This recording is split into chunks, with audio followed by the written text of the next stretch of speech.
മലയാള Janata news, വാർത്തയുടെ സത്യവും ധർമ്മവും. മലയാള ജനതാ ന്യൂസിന്റെ പുതിയൊരു ലൈവിലേക്ക് അവർക്കും ഒരിക്കൽ കൂടി സ്വാഗതം. ഞാനിപ്പോൾ നിൽക്കുന്നത് പൂവാർ പൊഴിയൂർ എന്ന് പറയുന്ന പ്രദേശത്താണ്. പൊഴിയൂര് പരുത്തൂർ എന്ന് പറയുന്ന കടപ്പുറം, അത് വളരെ കാലമായി വേലിയേറ്റം അഥവാ കടൽ കയറുന്നത് കാരണത്താൽ ഇവിടെയുള്ള 3000-ഓളം വരുന്ന കുടുംബങ്ങൾ പട്ടിണിയിലാണ്, ഭീതിയിലാണ്. ഇന്ന് ഇവിടെ ഞാൻ വന്നപ്പോൾ അഥവാ അമ്പലത്തറ നിന്ന് ഇവിടെ നിന്ന് എത്തുന്നതിന് ഒരു കാരണം, ഇന്ന് രാവിലെ ഇവിടെ നിന്നൊരു വീഡിയോയും അതോടൊപ്പം തന്നെ ചില ആളുകളുടെ സംസാരങ്ങളുമാണ്. അഥവാ ജനങ്ങൾക്ക് ഇവിടെ ഒരു പരിഹാരം കാണാൻ അഥവാ ജീവിക്കാൻ പറ്റാത്ത സാഹചര്യത്തിലേക്കാണ് പുരത്തൂറുള്ള ഇവിടെയുള്ള മത്സ്യത്തൊഴിലാളികൾ. ഇവർക്ക് കടലിൽ അഥവാ കടൽ കയറിയത് കാരണത്താൽ ഇവരുടെ സ്ഥലങ്ങൾ നഷ്ടപ്പെട്ടു പോയിക്കൊണ്ടിരിക്കുകയാണ്. അവരുടെ വള്ളങ്ങൾ ഒഴുക്കിയിടാനുള്ള സ്ഥലമില്ല. മാത്രമല്ല ഇവർക്ക് വൈകുന്നേരങ്ങളിൽ ഇവർക്ക് വലവിരിക്കാനും അതോടൊപ്പം തന്നെ മത്സ്യബന്ധനത്തിനും കൂടിയിരിക്കാനുമുള്ള ഒരു ബിൽഡിംഗ് സർക്കാർ ഉണ്ടാക്കി കൊടുത്തിട്ടുണ്ട്. പക്ഷെ അത് കടലെടുത്ത് പോകാൻ, അത് തിരിഞ്ഞു നോക്കാൻ അധികാരികൾ ശ്രദ്ധിക്കുന്നില്ല, വരുന്നില്ല. അങ്ങനെ പ്രയാസം നിറഞ്ഞ ഒരുപാട് കഥകൾ പറഞ്ഞത് കൊണ്ടാണ് ഇത് ലൈവ് വഴി പ്രേക്ഷകർക്ക് മുമ്പിൽ എത്തിക്കാമെന്ന് വിചാരിച്ച് ഇവിടെ എത്തിയത്. എത്തിയപ്പോൾ ഇവിടെ കണ്ട കാഴ്ച ഭയാനകമാണ്. ഏത് സമയം നിലംപതിക്കാൻ പറ്റുന്ന അല്ലെങ്കിൽ നിലംപതിക്കാൻ രീതിയിലാണ് ഒരു ബിൽഡിംഗ് ഉള്ളത്. ആ ബിൽഡിങ്ങിന്റെ മുന്നിലാണ് ഞാൻ നിൽക്കുന്നത്. ഇവിടെ നിൽക്കുമ്പോഴും ഭയപ്പാടാണ്. കാരണം വെള്ളം കടല് ഇരിച്ചു കയറി ഇതിനകത്തുള്ള മണ്ണും മണലും എല്ലാം പാടെ എടുത്തുകൊണ്ട് പോയിട്ടുണ്ട്. ഇതിന്റെ ഇരുമ്പിന്റെ അതോടൊപ്പം തൂണിന്മേൽ മാത്രമാണ് ഇത് നിൽക്കുന്നത്. ഏത് സമയം ഇത് നിലംപതിക്കാം. ഇവിടെയാണ് ഭയപ്പാടോടുകൂടി ഇവിടെയുള്ള മത്സ്യത്തൊഴിലാളികൾ ഇരിക്കുന്നത്. കാരണം ഇവർക്ക് അവരുടെ വല നെയ്യാനും അതോടൊപ്പം തന്നെ വലകൾ ശരിയാക്കാനും അവർക്ക് വൈകുന്നേരങ്ങളിൽ ഇരിക്കാനും വേണ്ടിയാണ് സർക്കാർ ഇത് കൊടുത്തത്. ഇത് തമിഴ്നാട് ബോർഡറാണ് പൂവാർ, അതോടൊപ്പം പൊഴിയൂര് കേരളത്തിന്റെ ഭാഗമാണ്. ഇത് പലപ്പോഴും ഇവിടെ ഒരുപാട് പഞ്ചായത്ത് മെമ്പർമാരും മറ്റും ഉണ്ട് എങ്കിലും സർക്കാർ പല അപേക്ഷകൾ കൊടുത്തുവെങ്കിലും അധികാരികൾ കണ്ണടയ്ക്കുന്ന ഒരു അവസ്ഥയാണ് പോകുന്നതെന്നാണ് ഇവിടെ നാട്ടുകാർ തന്നെ പറയുന്നത്. നമുക്കതിൽ അവരുടെ സംസാരങ്ങളിലേക്കും അതോടൊപ്പം തന്നെ കാഴ്ചയിലേക്കും പോകേണ്ടതുണ്ട്. നിങ്ങൾക്ക് കാണാൻ സാധിക്കും ഇവിടെ ഒരുപാട് ഇപ്പൊ ഈ കടല് കയറി ഏകദേശം 1.5 കിലോമീറ്റർ അപ്പുറത്തേക്ക് കിടന്ന കടലാണ് ഇപ്പോൾ ഈ അകത്തേക്ക് കയറിക്കുന്നത്. ഇപ്പൊ നിങ്ങൾ കാണാൻ സാധിക്കുന്ന കല്ലടുക്കി വെച്ച അവിടം വരെയായിരുന്നു കടല്. എന്നാൽ അവിടെ നിന്ന് നേരെ കയറി ഇപ്പോൾ ഈ കാണുന്ന ബിൽഡിംഗ് ഉൾപ്പെടെ വെള്ളം കയറിയ അവസ്ഥയിലാണ്. നടന്നു പോകാൻ പറ്റാത്ത നിലയിൽ തന്നെ ഇവിടുത്തെ റോഡുകളും കടലിൽ കയറിയ അവസ്ഥയിലാണ് ഇരിക്കുന്നത്. നിങ്ങൾ കാണാം, ഞാൻ അങ്ങോട്ട് പോകുന്നില്ല. അപ്പൊ ഈ പറഞ്ഞതുപോലെ ഇവിടെ എല്ലാം മണ്ണ് എടുത്തു പോയിട്ടുണ്ട് കേട്ടോ. ഇപ്പൊ പ്രേക്ഷകർ കാണാൻ സാധിക്കും ഇവിടെ എല്ലാം മണ്ണ് എടുത്തു പോയിട്ടുണ്ട്. അത് കാരണത്താൽ ഈ ബിൽഡിങ്ങിന് അടിഭാഗത്തും മണ്ണ് ഒലിച്ചു പോയൊരു സാഹചര്യമാണ്. ഇവിടെ നിന്നാണ് ഇപ്പോൾ ഇവിടെ നിന്ന് ഈ ഒരു ഭാഗം ഇടിഞ്ഞ് താഴ്ന്നു പോയിട്ടുള്ളത്. അത് കാരണത്താൽ ഇവിടെയുള്ള ആളുകൾക്ക് ഇവിടെ ഇരിക്കാനോ അല്ലെങ്കിൽ ജോലി ചെയ്യാനോ പറ്റാത്തൊരു സാഹചര്യമാണ്. ഇത് നിങ്ങൾ പരമാവധി ഒന്ന് ഷെയർ ചെയ്യണം. കാരണം മനുഷ്യന്റെ ജീവന് പലപ്പോഴും വിലയുണ്ട്. അപകടം ഉണ്ടായതിനു ശേഷം മാത്രം നടപടി എടുക്കുന്നതിനേക്കാൾ ഉപരി അതിന് മുമ്പ് തന്നെ നടപടി എടുക്കണം. ഇത് നിങ്ങൾ കാണുന്ന പോലെ ഈ ഭാഗം മുഴുവൻ ഇടിഞ്ഞ് താഴേക്ക് പോയിട്ടുണ്ട്. ഞാൻ അടുത്തോട്ട് പോകുന്നില്ല. അല്പം ഭയപ്പാടോടുകൂടി തന്നെയാണ് ഞാനും ഇവിടെ ഇപ്പോൾ നിൽക്കുന്നത്. ഇപ്പൊ നിങ്ങൾ കാണാൻ സാധിക്കും ഇത് മൊത്തത്തിൽ ഇടിഞ്ഞു പോയിട്ടുണ്ട്. ഇവിടെ എല്ലാം ധാരാളം ആളുകൾ വൈകുന്നേരങ്ങളിലും രാവിലെയും വെയിൽ കൊള്ളാതെയും ജോലി ചെയ്യാൻ വേണ്ടിയാണ് ഇവിടെ ഉണ്ടാക്കിയത്. പക്ഷെ ഇതെല്ലാം ഇപ്പോൾ ഇടിഞ്ഞ് താഴ്ന്നു പോയിരിക്കുന്നത്. ഇതിന് അടിയിലുള്ള ഭാഗം മുഴുവനും വെള്ളം എടുത്തു പോയത് കാരണത്താൽ അടിമത്ത് പോയിട്ടുണ്ട്. നിങ്ങൾ കാണാൻ സാധിക്കും ഈ ഭാഗമെല്ലാം ഇടിഞ്ഞ് വെള്ളം എടുത്തുകൊണ്ട് പോയിരിക്കുകയാണ്. ഇതും ഇവിടെ ഒരു ബിൽഡിംഗ് ഉണ്ടായിരുന്നു എന്നാണ് പറഞ്ഞത്. ഇത് മുഴുവൻ ഇടിഞ്ഞ് നിലംപതിച്ച് താഴെ കിടക്കുന്ന ഒരു കാഴ്ചയാണ് ഇപ്പോൾ പ്രേക്ഷകർ കണ്ടുകൊണ്ടേയിരിക്കുന്നത്. ഇതിന് അടിഭാഗത്തെ മുഴുവനും വെള്ളി പോയിട്ടുണ്ട്. എന്നാൽ നമുക്ക് ഇവിടെയുള്ള ആളുകളോട് തന്നെ ഇത് ചോദിക്കേണ്ടതുണ്ട്. എന്താണ് ചേട്ടന്റെ പേര്? ആഞ്ജലീസ്. എത്ര നാളായി ഇവിടെ തന്നെ താമസമുണ്ടോ? ഇവിടെ തന്നെ. എങ്ങനെയാണ് ഇപ്പൊ ഈ കടൽ ഇത് എടുത്തു പോയത് കാരണത്താൽ എങ്ങനെയാണ് ഇപ്പോഴത്തെ അവസ്ഥ? ഇപ്പോഴത്തെ അവസ്ഥ നമ്മൾ ആർബർ ഉണ്ടെങ്കിൽ നമുക്ക് ഒന്നും ചെയ്യാൻ വരാൻ പറ്റൂല. ആർബർ ഇല്ലാത്തതുകൊണ്ടാണ് ഇത് ഇങ്ങനെ ഉണ്ടാവുന്നത്. എപ്പോഴും ഈ ഒരു വേലിയേറ്റം ഉണ്ടാവോ കടലിൽ? ഇല്ല ഇല്ല ഇല്ല. ഇത് ഈ കല്ല് അവിടെ അടുക്കിയതിനു ശേഷം തന്നെ ഈ അപകടം ഉണ്ടായിരുന്നു. ഈ കല്ല് അടിക്കുന്നത് നിങ്ങൾക്ക് ഒരു സേഫ്റ്റിക്ക് വേണ്ടി, ഒരു സുരക്ഷയ്ക്ക് വേണ്ടിയല്ലേ സർക്കാർ ചെയ്തത്? ഇല്ല, ഇത് വന്നിട്ട് തന്നെ ഇപ്പൊ നാശമായി. അത് വന്നതിന് ശേഷം സുരക്ഷയല്ല, കൂടുതൽ അപകടം ഉണ്ടായി. എന്ത് പറഞ്ഞാണ് അവരത് അങ്ങനെ കല്ലടിക്കിയത്? അത് ഗവൺമെന്റുകാർ കൊണ്ട് അടിക്കിയതാണ് ഞങ്ങളെ ജീവനെ രക്ഷപ്പെടുത്താൻ വേണ്ടി. ഇപ്പം ജീവൻ ചത്തുകൊണ്ടിരിക്കുകയാണ്. അത് രക്ഷപ്പെടുത്താൻ വേണ്ടി ചെയ്തത്, അതിപ്പോ ജീവൻ നഷ്ടപ്പെട്ടുകൊണ്ടിരിക്കുകയാണ്. ഇപ്പൊ ഈ പോകുന്ന വഴിയിലെല്ലാം വെള്ളം കയറാനുള്ള കാരണം ഈ വേലി കയറ്റമാണ്. കയറ്റം അങ്ങനെ കടലടിച്ചാണ് കയറുന്നത്. ഈ കല്ലില്ലെങ്കിൽ ഈ കടൽ ഇങ്ങനെ കയറൂല. അങ്ങനെയാണ്. അങ്ങനെ ആ കല്ല് മാറ്റിയാൽ ഇതിനൊരു പരിഹാരം കാണാൻ സാധിക്കണം. ഞങ്ങൾക്ക് ഹാർബർ വന്നാൽ തന്നെ ഇതുണ്ടാവും, ജീവിക്കാൻ പറ്റും. ഇപ്പൊ ഹാർബറാണ് നിങ്ങൾക്കും ആവശ്യം. ഹാർബറിന്റെ കാര്യം നിങ്ങൾ ഇവിടെ സർക്കാരിനോട് ആരെങ്കിലും പറഞ്ഞിട്ടുണ്ട്? ഞങ്ങൾ പറഞ്ഞിട്ട് കേൾക്കണില്ല അവർ. അതിന് വേറെ ഇവിടത്തെ കൗൺസിലർമാരോ അല്ലെങ്കിൽ പഞ്ചായത്ത് മെമ്പർമാരോ അത് തന്നെ നമ്മള് നാട്ടുകാർ പറയുമ്പോ അവർ സ്വീകരിക്കണില്ല. എത്ര ഇവിടെ ഒരുപാട് പഞ്ചായത്ത് മെമ്പർമാരുണ്ട്, അവരെ നിവേദനം കൊടുത്തു എന്നൊക്കെ പറയുന്നത്. ഞങ്ങൾ കൊടുത്ത് പേപ്പറെല്ലാം എഴുതി കൊടുത്ത് ഞങ്ങൾക്ക് 6 പേർ വേണം, ഞങ്ങളെ ജീവൻ രക്ഷാവണം, ഇതിനു വേണ്ടി ഞങ്ങൾ ആവർത്തിക്കുകയാണ്. അങ്ങനെ അവര് പറയുമ്പോ അത് ഞങ്ങളെ കൊണ്ട് പറ്റൂല. കേന്ദ്ര ഗവൺമെന്റോ കേരള ഗവൺമെന്റോ അനുവദിച്ചാൽ തന്നെ ഞങ്ങൾക്ക് ചെയ്യാൻ പറ്റും. ഇവിടെ മത്സ്യത്തൊഴിലാളി ഇതിന്റെ മുമ്പ് ഒരു 10 വർഷത്തിന് മുമ്പ് ഈ കടപ്പുറം വന്ന് മറ്റേ അടമലത്തുറയെ പോലെ കടപ്പുറമാണ് പൊഴിയൂര് കിടന്നത്. നമ്മുടെ ഇവിടുന്ന് കക്കൂസ് പോയാൻ വേണ്ടി ഓടിയിട്ട് പോണം. അങ്ങനെ കിടന്ന് അങ്ങനെ കിടന്ന് കടപ്പുറമാണ്. ഇപ്പൊ ഇവിടുന്ന് ഈ തമിഴ്നാട്ടിൽ നിന്ന് കല്ലടിക്കാൻ പോയാണ് ഈ തിര വന്ന് അടിക്കുമ്പോ ഇവിടുന്ന് മണ്ണ് എടുത്തിട്ട് പോയത്. തമിഴ്നാട് സർക്കാരാണോ കല്ലടിച്ചത് അതോ ഇല്ല, അവിടുത്തെ തമിഴ്നാട് സർക്കാരാണ് അടിച്ചത്. കടല് എങ്ങോട്ട് തിര അടിക്കുന്നതെന്ന് നമുക്ക് മനസ്സിലാവില്ലല്ലോ. ഈ കീഴാ കടൽ വരും, മേലാ കടൽ വരും. അപ്പൊ മേലാ കടൽ വരുമ്പോ ഞങ്ങൾക്ക് മണ്ണ് യാത്ര, കീഴാ കടൽ വരുമ്പോ അവർ കല്ലടിക്കിരിക്കുന്നു, ഈ മണ്ണെല്ലാം വലിച്ചിട്ട് പോകുന്നു. ഇവിടെ അടിക്കിയ കല്ല് ഇതിന്റെ അതുപോലെ ഇവിടെ ഞങ്ങൾ പോട്ടിയെന്ന ഈ മണ്ണ് സെറ്റ് ഇങ്ങനെ ഒരു പാൽട്ടാവില്ല. ഇവിടെ നിന്ന് അങ്ങോട്ട് ഞങ്ങൾക്ക് പണിക്കാൻ വേണ്ടിയുള്ള മണ്ണ് അവിടെ കിടക്കുമായിരുന്നു. 43 ലക്ഷം രൂപ ചാക്കടിക്കിട്ട് കൂടെ ഈ മണ്ണ് സെറ്റ് ഇതാ പോകുന്നു. അല്ല, ഇപ്പൊ ഈ നിങ്ങൾക്ക് ഇരിക്കാനുള്ള ഈ ഒരു ബിൽഡിംഗ് ഈ ഒരു അവസ്ഥയിലേക്ക് ആയിട്ട് നിങ്ങൾക്ക് ഇപ്പോ വേറെ സ്ഥലമില്ല, ഇതിനെ കുറിച്ച് നമുക്കിവിടെ ഭയങ്കര സൗകര്യമാണ് ഈ സെറ്റ് കെട്ടിയത്. നമുക്ക് യാക്കര വയ്ക്കാൻ വേണ്ടിയുള്ളതും ചില വയസ്സാകുന്ന ആൾക്കാരെ വന്ന് വല തെക്കാൻ വേണ്ടിയുള്ളത് ഭയങ്കര സൗകര്യമായിട്ടാണ് ഉപകാരമായിട്ട് ഇരുന്നത്. ഇപ്പൊ ഇത് ഇങ്ങനെ ചാക്കടിക്കുകയും ഇത് തിര ഇങ്ങനെ അടിച്ചിട്ടും മണ്ണും പോകുന്നു. ഇവിടെ കടപ്പുറത്ത് പണിക്ക് പോകുന്നവർക്ക് വെള്ളം കയറ്റാനുള്ള സൗകര്യമില്ല. ഭയങ്കര ബുദ്ധിമുട്ടാണ് ഇവിടെ കളിക്കുന്നത്. അപ്പൊ ഈ തിര ഇവിടെ വന്ന് 1 മാസം കഴിയുമ്പോ ഈ റോഡ് അടിച്ചിട്ട് പോകുമ്പോ ഈ സെറ്റ് കഴിഞ്ഞ് പോകും, ഈ ഗ്രൗണ്ട് എല്ലാം പോകുന്നതാണ്. റോഡ് നിങ്ങൾക്ക് വേണ്ടി തന്നെ ജനങ്ങൾക്ക് വേണ്ടി റോഡ് ഉണ്ടാക്കിയിരുന്നത്. ഈ തിര വന്നപ്പോ നമ്മൾ തിരയൊന്നും അടക്കി പിടിക്കാൻ പറ്റൂല. തീർച്ചയാണ് ഈ കായലും കടലും വന്ന പൊടിയിലുള്ള രാജ്യത്തിലുള്ള മക്കൾ എവിടെ പോകേണ്ടുള്ള തീരുമാനം നമുക്ക് അറിഞ്ഞൂടാ. ഇതാണ് പറയാനുള്ളത്.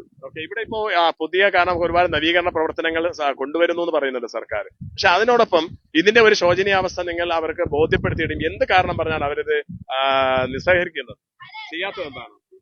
അത് ഞാൻ പറയുന്നത് അവർക്ക് മനസ്സിലാവും. ഇവര് ജലസേനയിൽ നിൽക്കുമ്പോഴൊക്കെ പറയുന്നത്, മുമ്പന്മാരൊക്കെ പറയുന്നത് ഞങ്ങൾക്ക് 6 പേര് കൊണ്ടുവരാൻ പൊളിയൂർ രാജ്യത്ത് 6 പേര് കൊണ്ടുവരാൻ അനുവദിച്ചുകൊണ്ടിരിക്കുന്നത് കേരള ഗവൺമെന്റ് പറയുന്നത് ആ പൊളിയൂർ രാജ്യത്ത് 6 പേര് കൊണ്ടുവരാം. അങ്ങനെ അനുവദിച്ചുകൊണ്ടിരിക്കുന്നത് ആര് തീരുമാനം എടുക്കുന്നതെന്ന് അറിഞ്ഞൂടാ. എന്താണ് പറയാനുള്ളത് ഇതിനെ കുറിച്ച്? അവൻ തരുന്ന ഒരു ക്വാർട്ടർ കൊടുക്കുന്നു, അവിടെ തീർന്നു. അവൻ മുതലാളിയായി. ആര്? മുമ്പരമാര്. ഇതിന്റെ ഇവിടുത്തെ പ്രശ്നം. അഥവാ ഈ ഇതിനൊരു പരിഹാരം കാണാൻ സാധിക്കുന്നില്ല, ആളുകൾ വന്നു ഈ ഇടിച്ചു വരുന്നില്ല. അവൻ ഇപ്പോഴത്തെ MLA പറഞ്ഞത് മത്സ്യത്തൊഴിലാളികൾ ആരാണ്? MLA ആൻസൽ MLA ആണ് പറഞ്ഞത്. ഇവിടെ ആൻസലിന്റെ കീഴിലാണോ ഇത് വരുന്നത്? ഇത് ആൻസലിന്റെ താലൂക്കിലാണ്. ഇവിടത്തെ പഞ്ചായത്ത് മെമ്പർ അജിത്താണ്. ഇവിടത്തെ പഞ്ചായത്ത് മെമ്പർ അജിത്ത് ജയിച്ചതിന് ശേഷം ഇവിടെ ജനങ്ങൾക്ക് എന്തരാണ് ഏതാണെന്നൊന്ന് നോക്കാനുള്ള സാധ്യത ഉള്ള ആളല്ല അയാൾ. ജയിച്ചതിന് ശേഷം അയാൾ ജനങ്ങളെ കൈവിട്ട് നിങ്ങൾ മരിച്ചോ, എവിടെ വീണോ, എവിടെ കിടക്കണോ ഒന്നും അറിയാൻ പറ്റാത്ത ഈ അജിത്ത് എന്ന് പറഞ്ഞ കൗൺസിലറും ആൻസലൻ MLA ആളാണോ പാർട്ടി? അതെ, അവര് ഒറ്റക്കെട്ടാണ്. ഇവര് ഇലക്ഷൻ വന്നിരുന്ന നമ്മളോടൊന്ന് പറയണത് നമ്മൾ അത് ചെയ്യാ ഇത് ചെയ്യാ അങ്ങനെയാണ് പറഞ്ഞെടുത്തിട്ട് നമ്മളെ വഞ്ചിക്കാൻ വേണ്ടിയിരിക്കുന്ന കൂട്ടത്തിലാണ് ഈ MLA ഈ കുളത്തൂർ പഞ്ചായത്ത്. ഈ ഒരു അവസ്ഥ നിങ്ങൾ അവരെ കാണിച്ചിട്ടുണ്ട്, അവരെ അറിയിച്ചിട്ടുണ്ട്, അവരെ എല്ലാം പറഞ്ഞിട്ടുണ്ട്. പറഞ്ഞാൽ ചെയ്തിട്ടില്ല. ഇതിനു മുമ്പാണ് ഈ കടലടിയിൽ ഒരാൾ മരിക്കുകയും ചെയ്തു. ഇവിടെ മരിക്കുകയും ചെയ്തു. ഒരാൾ മരിച്ചിട്ടുണ്ട് 2 ദിവസത്തിന് മുമ്പാണ്. എങ്ങനെ മരിച്ചത്? ഇതില് ഈ വഞ്ചി തുറന്നു വന്ന് കടലടിച്ചതാണ്, തിര അടിച്ചു. അത് ഞാൻ പണിക്കുകയാണ്. പിന്നെ ഞാൻ മരിച്ചത് ഈ കടൽ തിര കൂടുകയാണ്. ഈ കല്ലടിക്കുമ്പോഴാണ് ഈ കടല് കയറിയിട്ട് പൊങ്ങുന്നത്. ഇല്ലെങ്കിൽ ഇവിടെ കിടന്ന് സാഗരാട് കിടക്കുന്നത്. ഈ കല്ലടിക്കുന്നതിന്റെ മുമ്പാണ് ഈ സെറ്റ് എല്ലാം പൊളിഞ്ഞു പോകാനാണ് തിര ഇവിടെ നിന്ന് അടിച്ചിട്ട് അങ്ങോട്ട് വലിക്കുമ്പോഴാണ് കടൽ പൊങ്ങി. ഈ കടലിലാണ് ആള് മരം തുറന്നിട്ട് വന്നപ്പോ കടലടിച്ച് എന്റെ കൂടെ ഉള്ള ആള്. അയാൾക്ക് എന്തെങ്കിലും വേറെ സർക്കാരിന്റെ ഭാഗത്തുനിന്ന് അല്ലെങ്കിൽ എന്തെങ്കിലും സഹായം കിട്ടുകയോ അതിനെ ചെയ്തോ? അങ്ങനെ ഒന്നും കിട്ടിയില്ല. ഇപ്പൊ മെനിഞ്ഞാൻ തന്നെ അടക്കേണ്ടത്. പിന്നെ എല്ലാം എഴുതി കൊടുത്തിട്ടുണ്ട്. പിന്നെ ഗവൺമെന്റ് തന്നെ സഹായിക്കണം അയാളിന്. ഗവൺമെന്റ് എന്താ ചെയ്യേണ്ടത്? ഞങ്ങൾ ഈ പാവപ്പെട്ട മത്സ്യത്തൊഴിലാളികൾ, ഞങ്ങൾ ഇത്രയും 3000-ലധികം കുടുംബങ്ങൾ ഇവിടെ താമസിക്കുകയാണ്. 500-ലധികം മത്സ്യബന്ധന യാനങ്ങൾ ഇവിടെ ഉണ്ട്. ഇപ്പൊ ഞങ്ങൾ എവിടെയാണ് ഈ വള്ളങ്ങൾ കയറ്റി വെക്കേണ്ടത്? നിങ്ങൾ ഹാർബറോ കല്ലോ എന്തെങ്കിലും ചെയ്തോ? അതല്ല, ഞങ്ങളുടെ ജീവന് സുരക്ഷ ഉണ്ടോ? ഞങ്ങളുടെ ഈ യാനങ്ങൾ മാത്രമല്ല, അങ്ങോട്ട് ഈ കാണുന്ന ആ വീടുകള്, ആ നടപ്പാത റോഡുകള്, ഈ ഷെഡുകള്, ഈ കാണുന്ന ഈ സ്ഥലങ്ങളില് ഞങ്ങളുടെ അച്ഛന്മാര് അപ്പൂപ്പന്മാര് എല്ലാവരും ഇരുന്ന് ജോലി ചെയ്യുന്ന സ്ഥലങ്ങളാണിത്. ഇപ്പൊ ഞങ്ങൾ എന്താണ് ചെയ്യേണ്ടത്? ഞങ്ങൾ എവിടെയാണ് പോകേണ്ടത്? സുഹൃത്തുക്കളെ, നമ്മൾ വിഷമം കൊണ്ട് പറയുകയാണ്. നമ്മളെ നാട്ടില് എനിക്ക് മാത്രമെന്നല്ല, ഒരുപാട് മത്സ്യത്തൊഴിലാളികൾക്ക് ഒരുപാട് വിഷമങ്ങളുണ്ട് പറയാൻ വേണ്ടി. പക്ഷെ ഈ സാഹചര്യത്തിൽ ഇപ്പൊ ഇരിക്കുന്ന ഈ 1, 2, 3 ആൾക്കാരാണ് ഇവിടെ സംസാരിച്ചത്. ഇത് രാവിലെയോ വൈകുന്നേരം ആകുകയാണെങ്കിൽ ഇവിടെ ആയിരക്കണക്കിന് ആൾക്കാരുണ്ട് സംസാരിക്കാൻ വേണ്ടി. എന്റെ ഈ ചെറുപ്രായം മുതലേ ഞാൻ കാണുകയാണ് കടപ്പുറ എത്ര കിലോമീറ്റർ വരെ ഉള്ളിൽ കിടന്നെന്നറിയാമോ. പക്ഷെ ഇന്ന് ഈ തമിഴ്നാട് അതിർത്തിയിൽ ഈ പുലിമൂട്ട് സ്ഥാപിച്ചതിന് ശേഷം ഓരോ ദിവസം കഴിയും തോറും കര ഉള്ളിലോട്ട് വലിക്കുകയാണ്. കടല് ഇങ്ങോട്ട് വരികയാണ്, കരയിലോട്ട് വരികയാണ്. അപ്പൊ നമ്മൾ എവിടെയാ ചെയ്യേണ്ടത്? എന്താണ് ചെയ്യേണ്ടത്? നമ്മൾ എന്താണ്, നമ്മുടെ ജീവന് ഒരു ഉത്തരവാദിത്വം ഇല്ലേ? നിങ്ങൾ തിരിച്ച് നമ്മളെ ഈ പള്ളി ഇടവകയിൽ പോയി ഈ കൗൺസിലർ എല്ലാരെ കണ്ട് നമ്മൾ ഈ കുറച്ച് ആൾക്കാർ പോയി അവിടെ പോയി സംസാരിച്ചിട്ട് പോലെ അവർ ഒരു തീരുമാനം എടുക്കുന്നില്ല. ഞങ്ങളുടെ കൂടെ ഇടവക നിന്നാലല്ലേ ഞങ്ങൾക്ക് എന്തെങ്കിലും ചെയ്യാൻ പറ്റും. പക്ഷെ അവരും പറയാണ്, ഓ നമുക്ക് അവരുടെ അടുത്ത് സംസാരിച്ച് ഇവിടെ അടുത്ത് സംസാരിച്ച് എന്ന് പറയുന്നതില്ലാതെ വേറെ എന്താ അവരെന്താ ചെയ്തത്? ഈ നാട്ടിൽ ഈ ഇടവകയെ വളർത്തുന്നത് ഞങ്ങളാണ്. ഈ ഇടവകയിൽ നിന്ന് ഒരു സപ്പോർട്ട് അഥവാ അച്ഛന്റെ ഭാഗത്തുനിന്ന് ആരും സപ്പോർട്ട് ചെയ്യുന്നില്ല. ഞങ്ങൾ പണിക്ക് പോയിട്ട് ഞങ്ങളുടെ ഓരോ കുടുംബത്തിലുള്ള മത്സ്യത്തൊഴിലാളികൾ പണിക്ക് പോയിട്ട് ഓരോ യാനങ്ങളും ഉള്ള ഉടമസ്ഥർ ഇവിടെ കൊടുക്കുന്ന ഈ പൈസ കൊണ്ടാണ് ഈ ഇടവകയും ഈ കാര്യങ്ങളെല്ലാം ഇവർ ചെയ്യുന്നത്. ഞങ്ങള് ഈ ഇടവകയിൽ പോയി പറഞ്ഞ ഈ ഇടവക്കാരെന്താ ഒന്നും മിണ്ടാത്തത്? അല്ല, ഇടവക്കാരെ വിചാരിച്ചാലും അവരിപ്പോ ഹർജി കൊടുക്കാം, പക്ഷെ നടപ്പിൽ വരുത്തേണ്ടത് സർക്കാർ തന്നെയല്ലേ? അപ്പൊ ഇടവക്കാരെ എന്ത് ആണ്? സർക്കാരുടെ ഭാഗത്തില് ഞങ്ങൾ കുറ്റം ഇപ്പൊ എന്റെ അഭിപ്രായത്തിൽ ഞാൻ കുറ്റം പറയുന്നില്ല. കാരണം ഞാൻ സാധാ ഒരു മനുഷ്യനാണ്. എനിക്ക് ഓടിച്ചെന്ന് സർക്കാരുടെ അടുത്ത് സംസാരിക്കാൻ പറ്റുമോ? പക്ഷെ എന്റെ കൂടെ എന്നല്ല, ഈ മത്സ്യത്തൊഴിലാളികളുടെ കൂടെ ഈ ഇടവക ഈ സമൂഹം നിന്നാൽ മാത്രമേ എല്ലാവരുമായിട്ട് സംസാരിക്കാൻ പറ്റൂ. അല്ലെങ്കിൽ അവര് പറയാണ് ഈ MLA മുമ്പർ അവരല്ല. ഞാനൊരു എന്നെ പോലെ ഈ എല്ലാവരും സാധാരണ ആൾക്കാരാണ്. ഈ ഇടവക നമ്മുടെ കൂടെ ഒപ്പം ഉണ്ടെങ്കിൽ അവരെ കൂടെ നമ്മളും ഉണ്ട്. അപ്പൊ ഈ ജനങ്ങളെല്ലാവരും തന്നെ അവരുടെ അടുത്ത് സംസാരിച്ച കാര്യം നടക്കുന്നില്ലേ? എന്തുകൊണ്ടാണ് അവർ മുമ്പോട്ട് വരുന്നില്ല? വരാത്ത കാരണം എന്താണ്? ഓക്കെ, പ്രേക്ഷകർ, എന്തായാലും ഈ ഒരു ലൈവ് ഇവിടെ വൈൻഡപ്പ് ചെയ്യേണ്ട ഒരു സമയമായിട്ടുണ്ട്. അദ്ദേഹത്തിന്റെ വൈകാരികതയും നമ്മൾ മനസ്സിലാകുന്നതിന്റെ പ്രയാസം അത് നമ്മൾ കാണേണ്ടതുണ്ട്. അതുകൊണ്ട് തന്നെ ഇത് പരമാവധി നിങ്ങൾ ഷെയർ ചെയ്യണം. ഈ പറഞ്ഞതുപോലെ ഇടവകളും അതോടൊപ്പം തന്നെ പഞ്ചായത്ത് മെമ്പർമാരും കൂട്ടായ ഒരു പരിശ്രമം ഉണ്ടെങ്കിൽ മാത്രമേ സർക്കാർ കണ്ണു തുറക്കുകയുള്ളൂ. ഈ പറഞ്ഞതുപോലെ അപകടം ഉണ്ടായതിനു ശേഷം ഉണർന്ന് പ്രവർത്തിച്ചിട്ട് കാര്യമില്ല. അപകടം ഉണ്ടാകുന്നതിന് മുമ്പ് തന്നെ അതിനുവേണ്ടി പരിഹാരം കാണണമെന്നാണ് മലയാള ന്യൂസിനും ഈ ഒരു അവസ്ഥയിൽ പറയാനുള്ളത്. അതുകൊണ്ട് തന്നെ ഈ ലൈവ് ഇവിടെ വൈൻഡപ്പ് ചെയ്യണം. നമുക്ക് വീണ്ടും ഒരു വീഡിയോ ഈ പറഞ്ഞതുപോലെ ബോട്ട് സർവീസുമായി ബന്ധപ്പെട്ട് അവിടെയുള്ള ഒരു കാഴ്ചയും കൂടി കാണിക്കണമെന്നാണ് ഇപ്പോൾ ഇവിടെയുള്ള ജനങ്ങൾ പറയുന്നത്. നമുക്കൊരു പുതിയൊരു ലൈവിലോ അല്ലെങ്കിൽ റെക്കോർഡ് ചെയ്തോ നമുക്ക് എന്തായാലും അത് ടെലികാസ്റ്റ് ചെയ്യാം. അപ്പൊ ഇതാണ് പ്രേക്ഷകരോട് പറയാനുള്ളത്. അഥവാ ഈ പറഞ്ഞതുപോലെ ജീവൻ പണയം വെച്ചാണ് ഇവിടെയുള്ള മത്സ്യത്തൊഴിലാളികൾ ഇപ്പോൾ ജീവിക്കുന്നത്. ഈ പറഞ്ഞതുപോലെ അവർക്കുള്ള സൗകര്യം അത് ഇപ്പോൾ തകർന്നു പോകുന്ന ഒരു അവസ്ഥയിലാണ്. MLAയും അതോടൊപ്പം തന്നെ ഇവിടുത്തെ വാർഡ് കൗൺസിലർ അല്ലെങ്കിൽ മെമ്പർമാരുമുണ്ട്. പക്ഷെ അവരും നിസ്സഹരണമാണ്, അവർ തിരിഞ്ഞു നോക്കുന്നില്ല എന്നാണ്. എന്നാൽ വന്ന് തിരിച്ചു പോകുന്നു എന്നുള്ളതല്ലാതെ ജനങ്ങൾക്ക് വേണ്ടി അല്ലെങ്കിൽ മത്സ്യത്തൊഴിലാളികൾക്ക് വേണ്ടി ഒരുപാട് പദ്ധതികൾ ആവിഷ്കരിക്കുന്നുണ്ടെന്ന് പറയുന്നതല്ലാതെ ഈ പറഞ്ഞതുപോലെ ഈ അപകടം നടന്ന ഈ ഒരു അവസ്ഥയ്ക്ക് ഒരു പരിഹാരം കണ്ടെത്താൻ ഇതുവരെയും ആരും മുന്നോട്ട് വരുന്നില്ല എന്നുള്ളതാണ് ഇവിടെയുള്ള മത്സ്യത്തൊഴിലാളികളും മറ്റും പറഞ്ഞത്. അതോടൊപ്പം തന്നെ ഈ പറഞ്ഞതാണ് ഇവർക്ക് വള്ളങ്ങൾ കയറ്റി വെക്കാനുള്ള ഒരു സൗകര്യം ഇല്ല എന്നുള്ളതാണ്. കാരണം അതുകൊണ്ട് തന്നെ 1.5 കിലോമീറ്റർ ഉള്ളിലേക്ക് കിടന്ന കടൽ ഇപ്പോൾ ഇങ്ങ് അകത്തോട്ട് കയറിയത് കാരണത്താൽ വള്ളങ്ങൾ അഥവാ അത്രയും മുന്നോട്ട് കിടത്തിരുന്ന വള്ളങ്ങളെല്ലാം അടുക്കി വെച്ചിരിക്കുന്നത് ഇപ്പൊ ഈ ഒരു പ്രദേശത്താണ്. ഇതിന് തൊട്ടടുത്താണ് കായൽ, അതിന്റെ അടുത്താണ് ഈ റോഡ് പോകുന്നത്, അവിടെയാണ് സംവിധാനങ്ങൾ വരുന്നത്.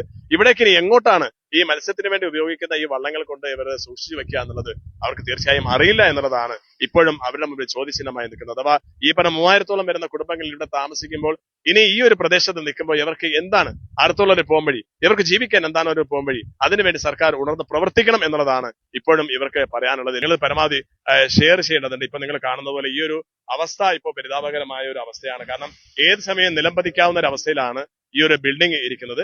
അതുകൊണ്ട് തന്നെ ഇത് പരമാവധി നിങ്ങൾ ഷെയർ ചെയ്യണം. നിങ്ങളുടെ കമന്റ്സുകളും നിങ്ങൾ അറിയിക്കുക. പുതിയ ന്യൂസുമായി കാണുന്ന തൽക്കാലം വിട. മലയാള ജനത ന്യൂസ്, വാർത്തയുടെ സത്യവും ധർമ്മവും. വാർത്തകൾ വിശേഷങ്ങൾ അറിയാൻ ഈ ചാനൽ ഫോളോ ചെയ്യുക, യൂട്യൂബ് ചാനൽ സബ്സ്ക്രൈബ് ചെയ്യുക. നിങ്ങളുടെ കമന്റ്സുകൾ ഞങ്ങളെ അറിയിക്കുകയും ചെയ്യുക.